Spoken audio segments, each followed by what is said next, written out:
मौलिक एक्सप्रेस आप देख रहे हैं और अभी हम राष्ट्रीय आम जनशक्ति पार्टी के कार्यालय में मौजूद हैं और जहां हमारे साथ राष्ट्रीय अध्यक्ष महोदय सुरेश कुमार जी मौजूद हैं और इनके साथ आज चूंकि 26 जनवरी गणतंत्र दिवस का दिन है और ऐसे अवसर पे लगातार जो कार्यक्रम है तो हो ही रहे हैं, लेकिन यहाँ पार्टी कार्यालय में विशेष कार्यक्रम का आयोजन रखा गया है। जैसा कि बैनर देखे आप समझ सकते हैं कि विशेष कार्यक्रम को लेकर के क्या कुछ कहेंगे अध्यक्ष महोदय से हम बात करते हैं। सबसे पहले तो गणतंत्र दिवस की हमारे चैनल के माध्यम से शुभकामनाएं। क्या संदेश सर आज के पार्टी कार्यक्रम को लेकर के? गणतंत्र दिवस के अवसर पर आप सभी को हार्दिक शुभकामना। हम आज गणतंत्र दिवस के साथ पार्टी का स्थापना दिवस ही मनाते हैं। हर साल इस साल भी 26 जनवरी को गणतंत्र दिवस एवं पार्टी स्थापना दिवस समारोह का आयोजन किया गया है, जिसमें सांस्कृतिक कार्यक्रम भी रखा गया है। यह कार्यक्रम शाम 7 बजे तक चलेगा।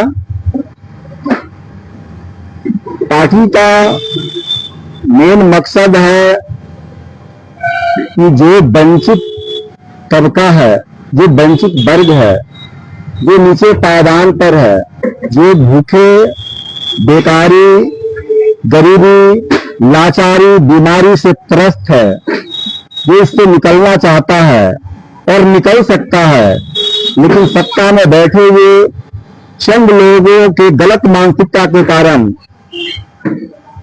हमारी बड़ी आबादी चिंता में डूबी रहती है, भूखी सोती है। आपका एक स्लोगन, जैसे आपका एक स्लोगन हम देख रहे हैं, ये स्लोगन जरा दिखाइए। सरकार बनाओ, सरकारी नौकरी पाओ। कितने लोगों को सरकारी नौकरी इस सरकार बनाने के साथ साथ, क्योंकि आपकी सरकार की अगर बात करें तो अभी तेजस्वी यादव लगातार दौरा कर रहे हैं। इस बार उनके तमाम कार्यकर्ता जो है पीछे से नारे लगा रहे हैं कि नहीं, अब की बार तेजस्वी सरकार। क्या लग रहा है, सरकार बनाओ, सरकारी नौकरी पाओ, आप किन्हें समर्थन देंगे या आप अपने पार्टी के स्तर से पूरे विधानसभा में आप अपने प्रत्याशी को उतारने का काम करेंगे? देखिए, सबसे पहले आपको जानकारी दे दूं कि मैं 2015 में पार्टी की स्थापना किया था। उस समय मैंने नारा दिया था, सरकार बनाओ, सरकारी नौकरी पाओ। हर समस्या का है कि चार हर हाथ में एक रोजगार, जब हाथ में होगा रोजगार नहीं उठाएगा तो हथियार सरकार बनाओ, सरकारी नौकरी पाओ। सरकार जिस दिन बनाओ सरकारी नौकरी उसी दिन पाओ। लोगों को यह बात उस समय समझ में नहीं आती थी और तरह तरह की बातें, अफवाहें लोग फैलाने का काम करते थे कि ये ऐसा हो ही नहीं सकता। आपको मैं बताना चाहता हूं, विगत 10 वर्ष ही हुए हैं। 10 वर्ष में ही भारत में राजनीतिक सामाजिक भूचाल आ गया, जिसकी बात को लोग नजरअंदाज करते थे। आज सारी पार्टियां उसी पर उतारू है। कोई कहता है कि इतना नौकरी देंगे, कोई कहता है इतना रोजगार देंगे, कोई कहता है ये कर देंगे, कोई कहता है ये देंगे। मतलब आज ये स्थिति हो गई है कि राजनीतिक कंपटीशन हो गया कि कौन कितना दे सकता है। यह राष्ट्रीय आम जनशक्ति पार्टी का अपने आप में यह जीत है और मैं इतने से ही संतुष्ट नहीं हूं। अभी ये लोग कुछ भी देने को तैयार नहीं है, जबकि बहुत कुछ दिया जा सकता है, क्योंकि जनता उतनी जागृत नहीं है, उतना अपने अधिकार के प्रति सचेत नहीं है, वह अपने वोट के अधिकार को समझ नहीं पाती है, जिसका नतीजा है कि उसे जो चाहिए वो मिल नहीं रहा है, जबकि उसे सब कुछ मिल सकता है। अच्छा, अभी एक जो है, क्योंकि 400 रुपए जो वृद्धा पेंशन मिलता था, विधवाओं को पेंशन मिलता था, उसको अनाउंसमेंट पहले तेजस्वी यादव ने किया कि नहीं, अब हम 1500 देंगे।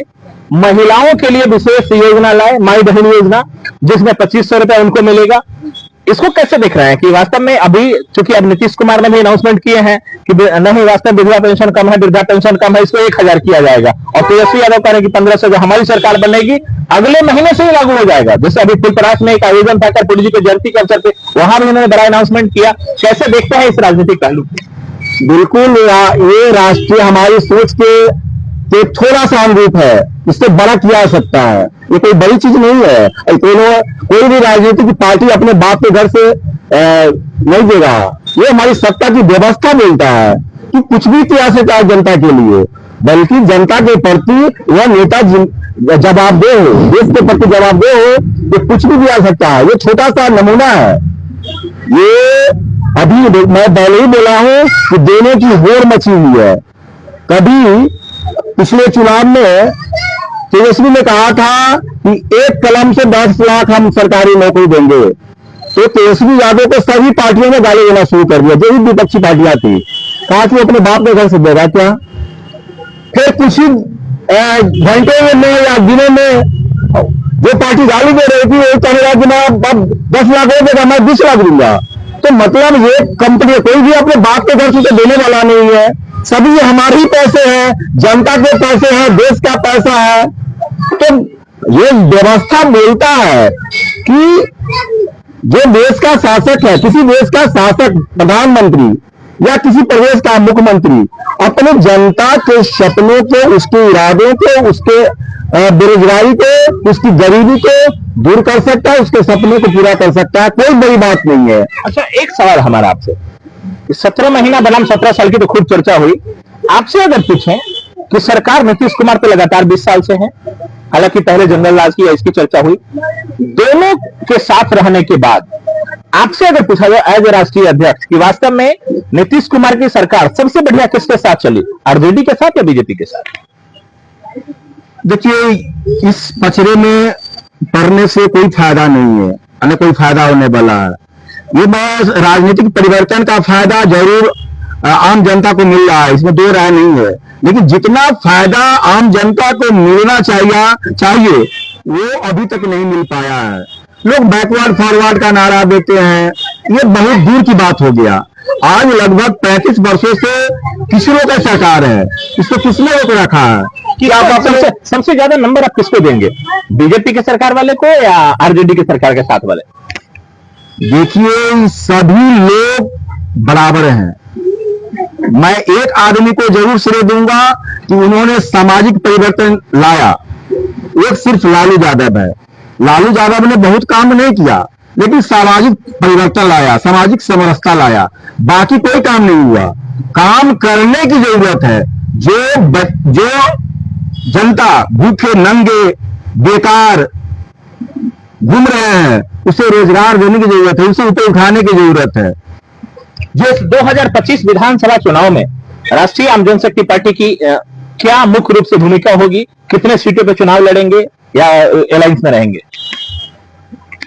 मैं इस पर यह बताना चाहता हूं कि राष्ट्रीय आम जनशक्ति पार्टी की जितनी ताकत होगी, जो संगठनात्मक ताकत होगी, उसके अनुरूप हम अपना प्रयास जारी रखेंगे। उसमें कोई कसर नहीं छोड़ेंगे।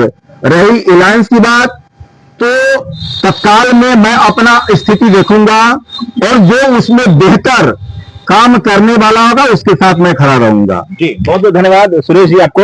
और आपकी पार्टी के सबसे बड़ी बात स्थापना दिवस है, 2015 से 15 में स्थापना हुई थी, उसके बाद लगातार सबसे महत्वपूर्ण है कि 26 जनवरी के दिन, गणतंत्र दिवस के दिन पार्टी की स्थापना की गई और आज लगातार हम लोग 2025 में बात कर रहे हैं। 10 साल हो गया पार्टी को कई स्तरों पे और बहुत सारे चुनाव में। हालांकि खुद भी सुरेश जी लगातार इससे पहले विधानसभा चुनाव और लोकसभा चुनाव भी लड़े हैं, लेकिन इसके साथ साथ उसमें सफलता नहीं मिली। लेकिन लगातार प्रयास जारी है। प्रयास करने के साथ साथ जो आम लोगों के लिए इनके पास जो विचार है, जो सरकारी योजनाओं को लेकर के या आम जनों को किस प्रकार से उसका लाभ मिल पाए, जिसको लेकर के लगातार ये मुहिम छेड़े हुए है कि सरकार बनाओ उसी दिन से सरकारी नौकरी पाओ, ये अनाउंसमेंट इनका शुरू से जारी है। इसको लेकर के स्लोगन भी इन्होंने बताया है। उम्मीद करेंगे कि तमाम जो लोग हैं अच्छे पार्टियों को लोग चुनने का काम करें, बेहतर सरकार बनाए ताकि बिहार का और देश का भविष्य जो है उज्जवल हो पाए। बहुत बहुत धन्यवाद तमाम दर्शकों को, विशेषकर आपको बहुत बहुत धन्यवाद।